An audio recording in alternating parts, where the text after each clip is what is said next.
Full message awaits us. Please welcome Maimuna Madam to the stage to deliver a beautiful Telugu speech.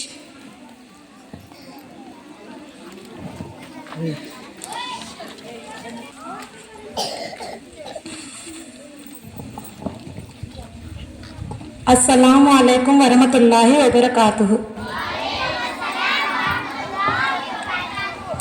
బాగున్నారా పిల్లలు?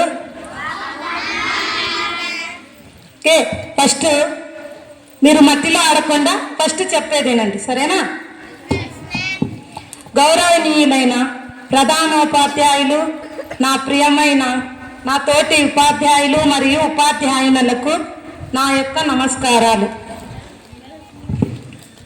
First ఈరోజు August 15వ తేదీన అంటే అందరికీ స్వాతంత్ర దినోత్సవ శుభాకాంక్షలు.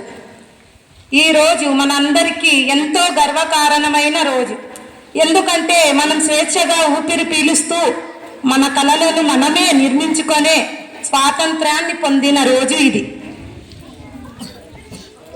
ఎందరో మహనీయుల త్యాగాలు, కన్నీళ్లు మరియు ధైర్యం ఫలితంగా మన భారతదేశానికి స్వాతంత్రం లభించింది. మహాత్మా గాంధీ, భగత్ సింగ్, సుభాష్ చంద్రబోస్, సర్దార్ వల్లభాయ్ పటేల్, అల్లూరి సీతారామరాజు వంటి ఎందరో వీరుల త్యాగాలను ఈ సందర్భంగా మనం స్మరించుకోవాలి. స్వాతంత్రం అంటే కేవలం విదేశీ పాలన నుండి విముక్తి పొందడం మాత్రమే కాదు, మనలోని అజ్ఞానం నుండి విముక్తి పొందడం కూడా స్వాతంత్రమే. మరొకటి ఏమిటంటే చెడు అలవాట్ల నుండి బయటపడటం స్వాతంత్రమే.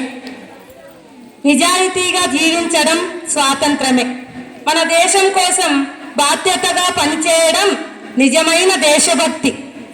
ఉపాధ్యాయులుగా మన బాధ్యత కేవలం పాఠాలు చెప్పడం కాదు, రేపటి భారతదేశాన్ని నిర్మించే పౌరులను తయారు చేయడం.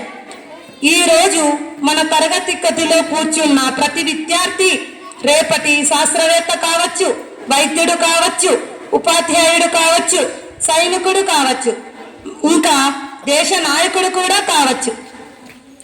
అందుకే నా ప్రియమైన విద్యార్థులారా, మీరు పెద్ద కలలు కనండి, కష్టపడి చదవండి, మీ తల్లిదండ్రులను, ఉపాధ్యాయులను గౌరవించండి, దేశాన్ని ప్రేమించండి, భారతదేశం మీపై గర్వపడేలా జీవించండి. మనమందరం ఐక్యంగా ఉండాలి. మనమందరం ఎలా ఉండాలి? ఐక్యంగా ఉండాలి. మనం బాగా చదివి క్రమశిక్షణతో మంచి పౌరులుగా ఉండాలి. దేశ ఐక్యత, భాషలు, ప్రాంతాలు వేరైనా మనమంతా భారతీయులమే.